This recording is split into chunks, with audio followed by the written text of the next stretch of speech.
Low carb din po ako pero sana idol maayos ang mga salitang binibitawan nyo para sa mga ayaw sa low carb para iwas busher. Just saying lang po. Okay. Inang yan. Hindi ko naman tinatanong kung low carb ka tsaka hindi ko naman hinihingi opinion mo 'di ba? Hindi porket low carb ako ay pareho na tayo. Kagaya niyan, ikaw ugok tapos ako hindi, 'di ba? Tapos mali pa yung spelling mo, imbes na basher ay naging busher, 'di ba? Hindi porket nasa low carb community o carnivore community pare-pareho na tayo. Mga ugok din yung mga yan, 'di ba? Hindi ako nandito para magustuhan, lalong-lalo na nung ayaw pa sa low carb, 'di ba? Tangina, bakit ko kailangan magustuhan nila, 'di ba?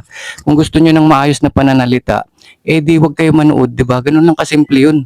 Ako kapag ayaw ko yung tao, hindi ako nanonood sa kanya, Hindi na ako nagko-comment, 'di ba? Pero sila lagi nakaabang tapos lagi naka-comment.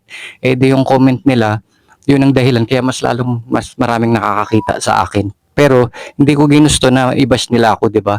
Kusa nilang ginagawa 'yun dahil nagagalit yung demonyo sa loob ng katawan nila dahil merong greatness in me, 'di ba? At saka hindi nila ako mautusan.